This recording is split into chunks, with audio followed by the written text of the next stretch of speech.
இன்றைக்கி சூப்பரான தக்காளி தோசை ரெசிபி தாங்க. இது வந்து 10 நிமிஷத்தில் இன்ஸ்டண்ட்டாக மாவில்லாத சமயத்தில் ரொம்ப குயிக்காக ரெடி பண்ணிடலாங்க. எப்படின்னு பார்க்கலாம். அதுக்கு ஃபஸ்ட்டு 1 டம்ளர் அளவுக்கு கோதுமை மாவு எடுத்துக்கோங்க. கோதுமை மாவு கூடவே 1/2 டம்ளர் அரிசி மாவு சேர்த்திக்கோங்க.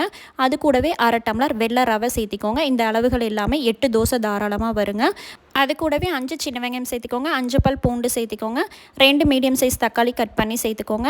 காரத்துக்கு 1 டேபிள் ஸ்பூன் வரமிளகாய் தூள் சேர்த்திக்கோங்க. மாவுக்கு தேவையான அளவு உப்பு சேர்த்துட்டு ஒரு 1/4 டம்ளர் அளவுக்கு தண்ணி விட்டு நல்லா நைஸாக தோசை மாவு கன்சிஸ்டன்சிக்கு அரைச்சி எடுத்துக்கோங்க.